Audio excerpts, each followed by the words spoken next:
Magazine pluriel. Hélène Assabi.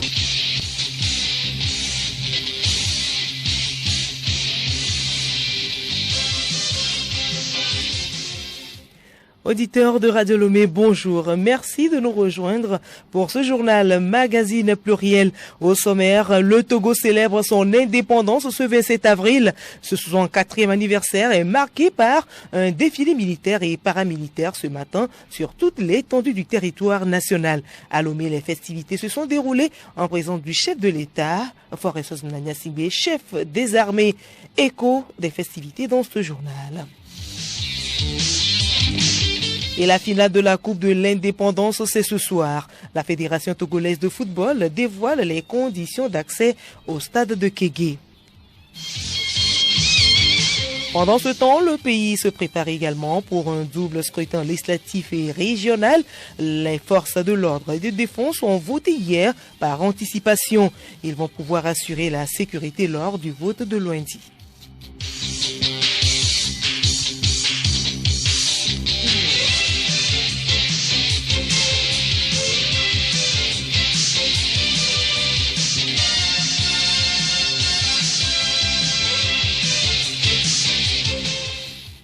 « 27 avril 1960, 27 avril 2024, le Togo a 64 ans d'indépendance. L'événement est marqué par un défilé militaire et paramilitaire sous l'autorité du chef de l'État, Foresos Mnanya-Singbe, chef des armées. Le film sonore de son arrivée sur le site avec Hortense Djoua.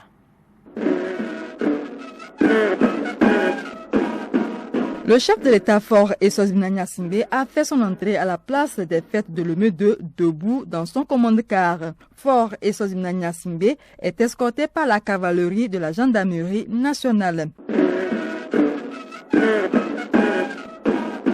C'est cette ambiance qui a conduit le chef de l'État devant le drapeau pour l'exécution de l'hymne national.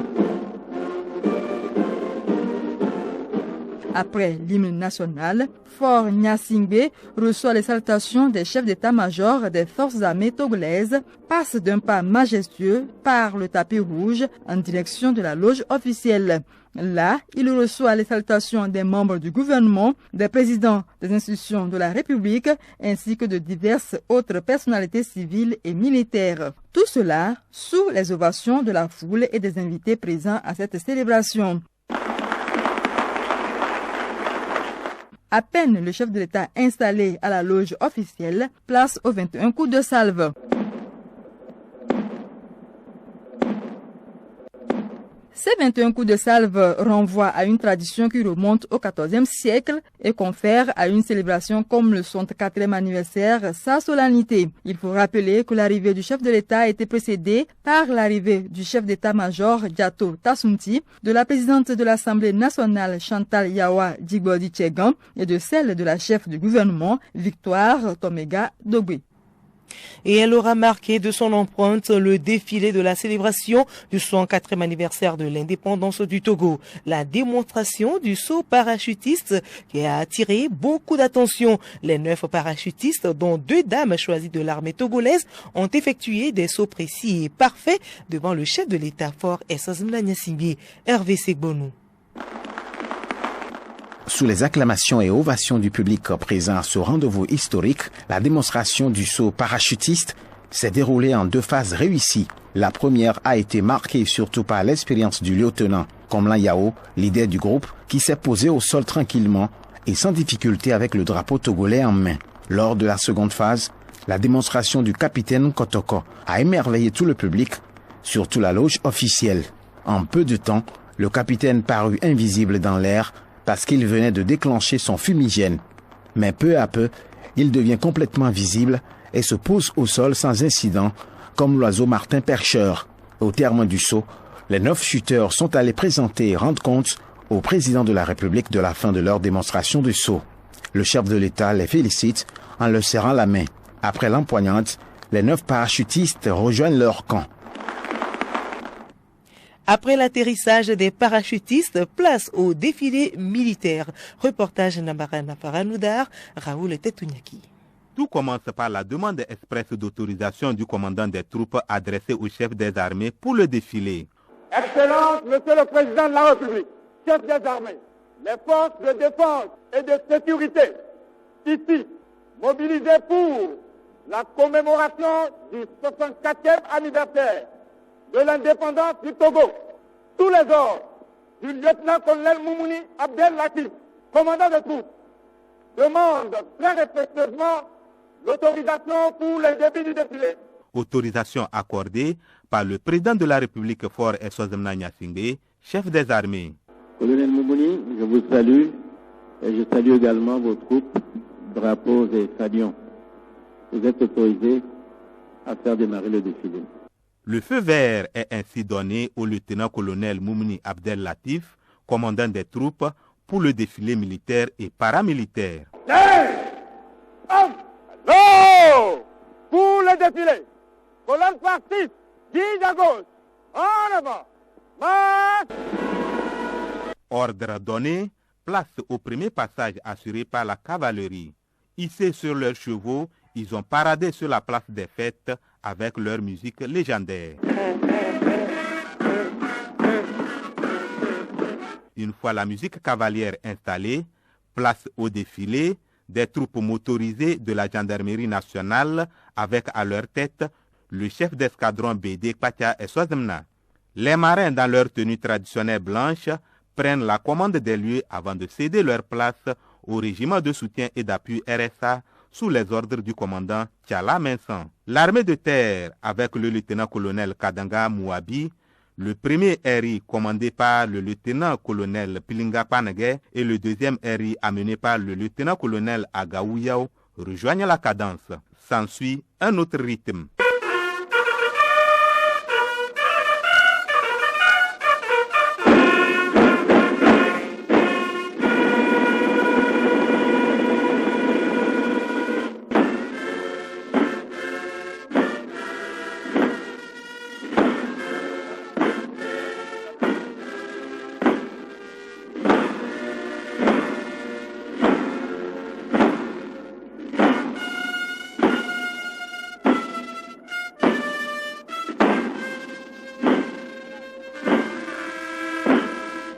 Ce changement de musique annonce l'arrivée des troupes du régiment de commando de la garde présidentielle.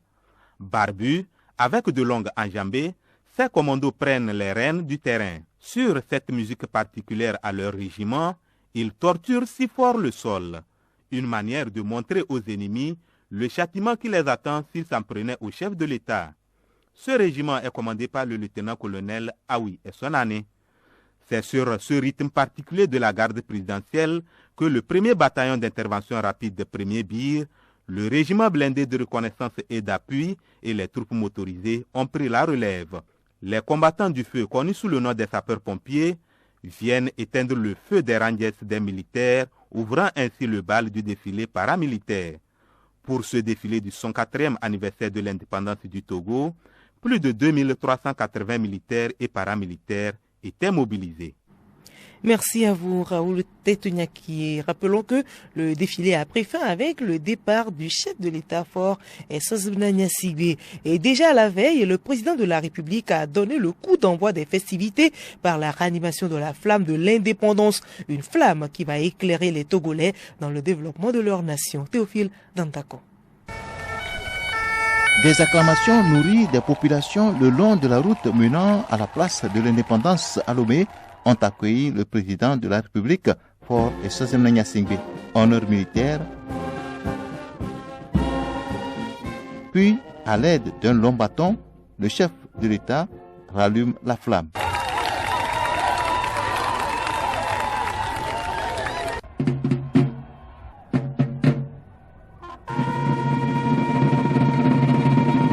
Sonnerie aux morts, puis l'hymne national Terre de nos aïeux ont mis fin à cette cérémonie solennelle en présence des autorités politiques, militaires, administratives et traditionnelles.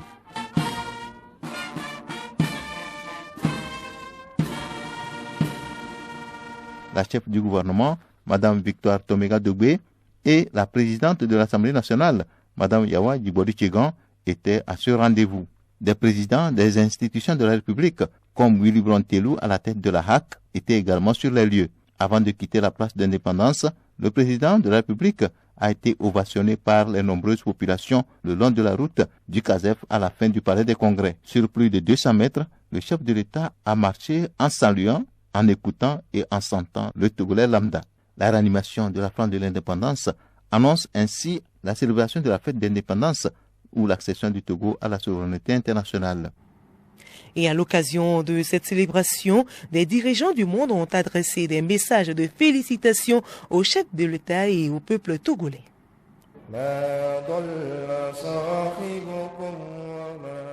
C'est la lecture du Saint-Coran qui a démarré la prière à la mosquée centrale de Lomé. Une cérémonie également marquée par la prière d'ouverture, la lecture du message de l'Union musulmane du Togo et la bénédiction finale. Dans sa prière, l'imam Agoro Zakaria a imploré les faveurs d'Allah sur les autorités du pays, en l'occurrence le chef de l'État, le Premier ministre, la présidente de l'Assemblée nationale et surtout le Togo. Il a aussi prié pour la paix lors du double scrutin de ce lundi.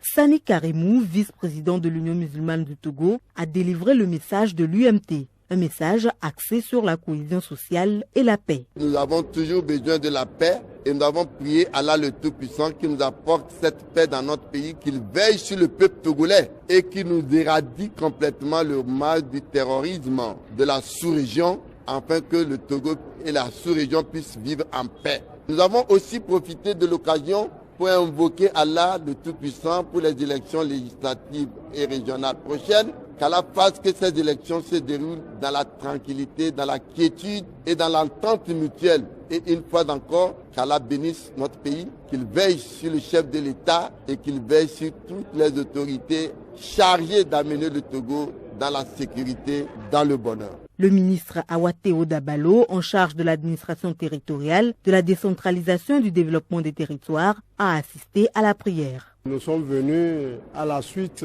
des autres communautés religieuses aujourd'hui prier avec la communauté musulmane. Nous avons demandé que Dieu bénisse le Togo, bénisse ses dirigeants, en tête le président de la République, son Excellence M. Faure Essossou Gnassingbé, et que toutes les activités au programme de l'indépendance du Togo se passent sous son contrôle. Les autorités militaires et traditionnelles ont aussi pris part à cette prière.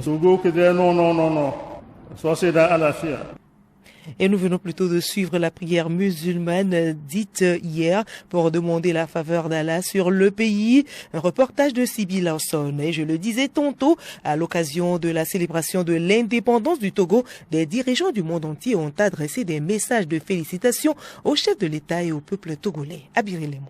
Ces messages émanent de plusieurs pays amis tels que la Chine, l'Inde, le Japon, la Corée du Sud, l'Australie, le Maroc, l'Égypte, le Gabon, la Pologne et la Mongolie. À travers ces messages, les dirigeants de ces pays amis adressent leurs vives félicitations au président Faure Essossou Gnassingbé ainsi que leurs vœux pour son bonheur personnel et pour la prospérité de la nation togolaise.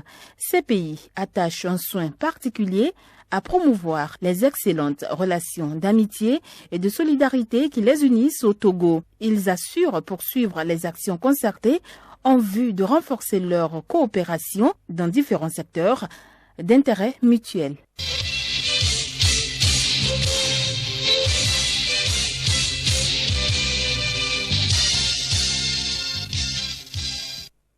Et nous sommes toujours dans la célébration de la fête de l'indépendance du Togo et qui parle de fête parle aussi de cadeaux. Le chef de l'État, Faure Essossou Gnassingbé, a accordé sa grâce à 808 prisonniers à travers tout le Togo et à la prison civile de Lomé. Ils sont 257. Leur remise en liberté s'est déroulée hier. Solim Lemo.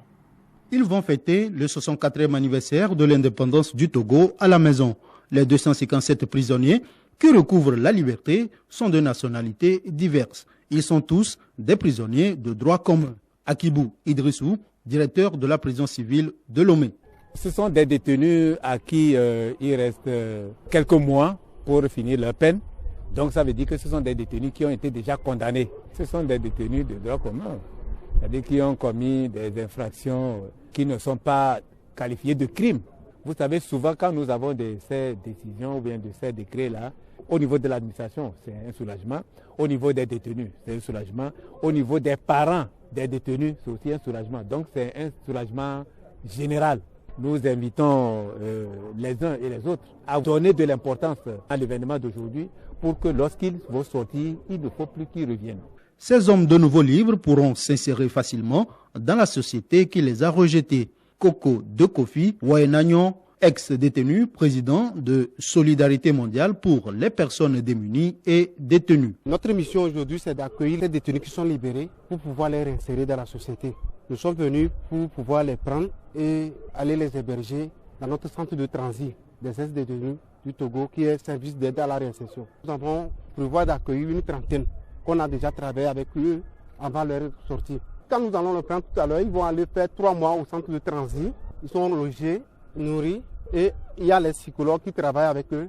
Après les 4 mois maintenant, on va les intégrer pour pouvoir activer leur projet de vie. Les désormais ex-détenus témoignent leur gratitude au chef de l'État, Faure Eswazimna Gnassingbé. Moi, je suis béninois. Je remercie Dieu et puis le gouvernement de l'État togolais pour leur dire merci. La manière dont ils ont eu faveur pour nous, j'aimerais bien qu'ils puissent encore eu la mentalité de cette grâce-là pour faire la faveur à ceux qui sont aux institutions. Ça me reste au moins 4 mois, 3 semaines. Mais par la grâce de Dieu, aujourd'hui, on m'a libéré. On doit me libérer le 20 septembre 2024. La réinsertion de ces prisonniers libérés ne sera possible que si nous les accueillons sans discrimination ni stigmatisation.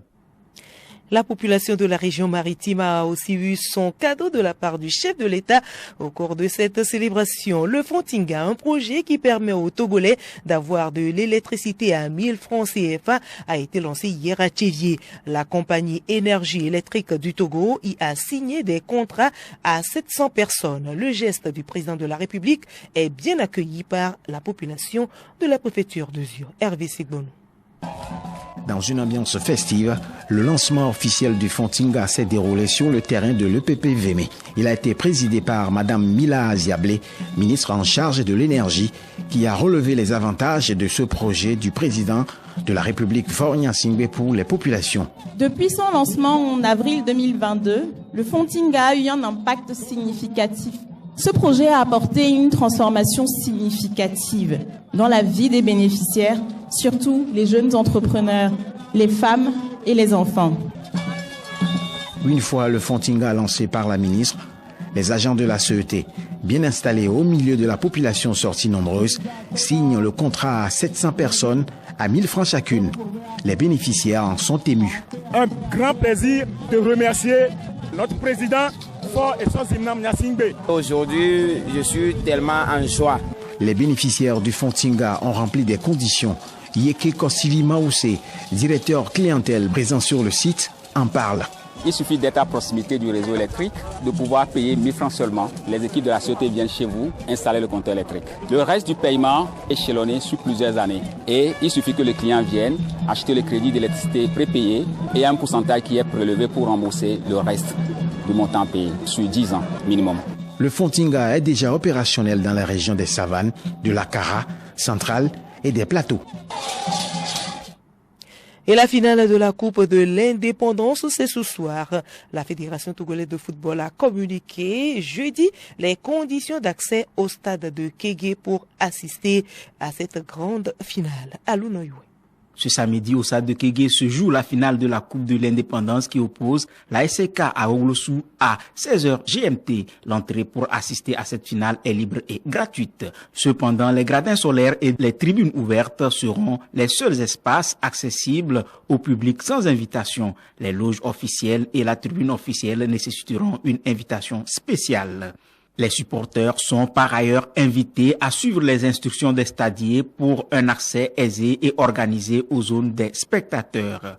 Sur le continent, les finalistes de la Ligue africaine des champions sont connus. La finale oppose les Tunisiens de l'Espérance de Tunis à Al Ahly d'Égypte. Les matchs retour des demi-finales déroulés ce vendredi ont vu la lourde défaite des Congolais du TP Mazembe 0 but contre 3 face à Al Ahly d'Égypte. La seconde rencontre a vu également l'Espérance de Tunis prendre le dessus sur les Sud-Africains de Mamelodi Sundowns 1 but à 0. À l'aller, c'était le même score, toujours en faveur des espérantistes. Le match aller de la finale se jouera le 18 mai prochain et le match retour le 25 mai. Que le meilleur gagne. En Europe, les championnats nationaux sont sur la dernière ligne droite. Si les champions d'Allemagne et d'Italie sont déjà connus, en Espagne, le Real Madrid n'a pas encore validé le titre malgré 14 points d'avance sur son dauphin Barcelone. Ce samedi, Almeria, la lanterne rouge, joue Getafe. Le choc de la journée, c'est entre l'Atlético Madrid 4e et l'Athletic Bilbao 5e. C'est pour le compte de la 33e journée. En France, le leader PSG sera champion s'il battait le Havre. En Angleterre, tout est indécis. Arsenal, le leader actuel, jouera Tottenham. Manchester City 3e se déplace chez Nottingham Forest.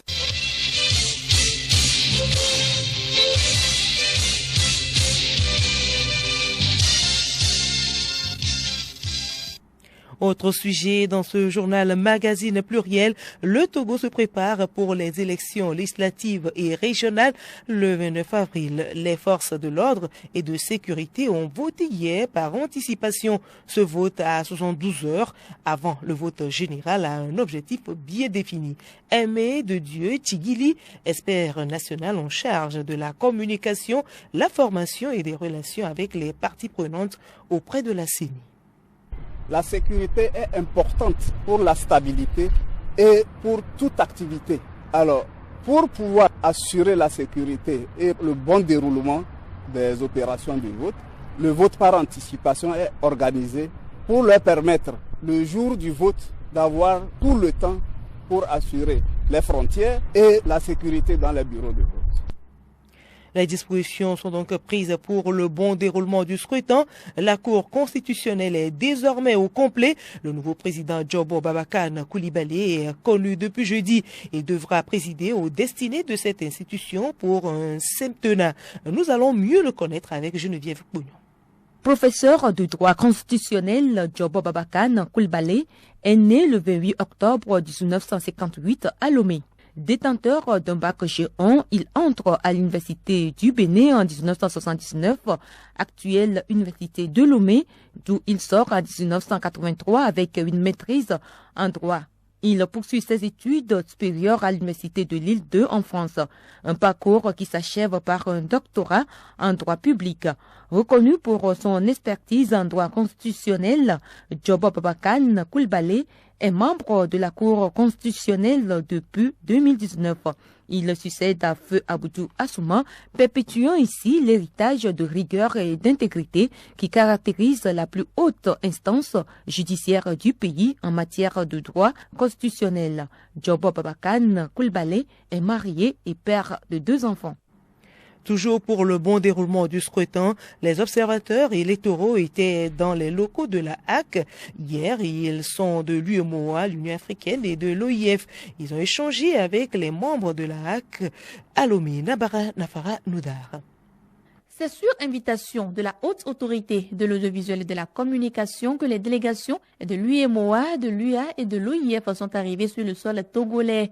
Conduites respectivement par Latifa Al-Karbash, Mbari Calixte Aristide et El Gassim Wan, les 3 délégations ont échangé avec les membres de la HAC sur les mécanismes et plans de couverture médiatique de l'institution pour ces scrutins législatifs et régionaux. Parmi ces mécanismes de l'autorité de régulation, la mise en place du système de blocage automatique des sites qui diffusent les contenus sur Internet. Dans ce processus électoral, le Togo est accompagné par le réseau des instances africaines de régulation de la communication RIAC, réseau dont il fait partie. Latifa Al-Karbash, présidente du RIAC et de la ACA, haute autorité de la communication du visuel du Maroc. C'est une occasion qui nous est offerte de venir perpétuer une très bonne tradition et une très bonne pratique qui a été instaurée au sein de notre groupe de régulateurs africains. Cela se situe dans le cadre du rôle et du mandat démocratique du régulateur qui est celui de permettre l'accès du citoyen à différents courants d'opinion. Pour permettre à chaque citoyen de jouir de son droit de vote, les médias ont un rôle essentiel à jouer. Au Togo, cela se traduit par le pluralisme d'expression.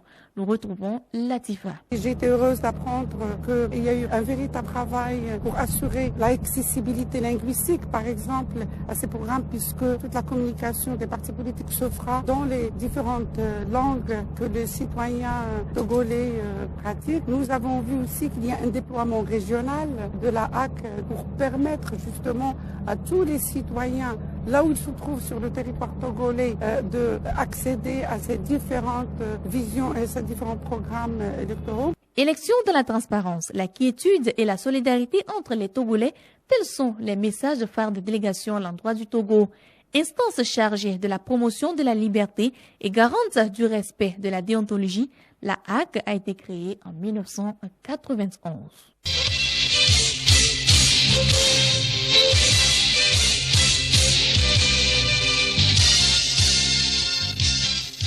Pluriel, le magazine hebdomadaire de Radio Lomé. Voilà, c'est sur ces informations de la HAC que nous refermons ce journal. Merci à vous de l'avoir suivi. Le rappel des titres. Le Togo célèbre son indépendance ce 27 avril. Ce 64e anniversaire est marqué par un défilé militaire et paramilitaire ce matin sur toute l'étendue du territoire national. À Lomé, les festivités se sont déroulées en présence du chef de l'État, chef des armées, Fort Essos-Mna Gnassingbé. Et la finale de la Coupe de l'Indépendance, c'est ce soir. La Fédération togolaise de football a dévoilé les conditions d'accès au stade de Kégué. Vous les avez suivis dans ce journal. Et le pays se prépare également pour un double scrutin législatif et régional. Les forces de l'ordre et de défense ont voté hier par anticipation. Ils vont pouvoir assurer la sécurité lors du vote de l'OND.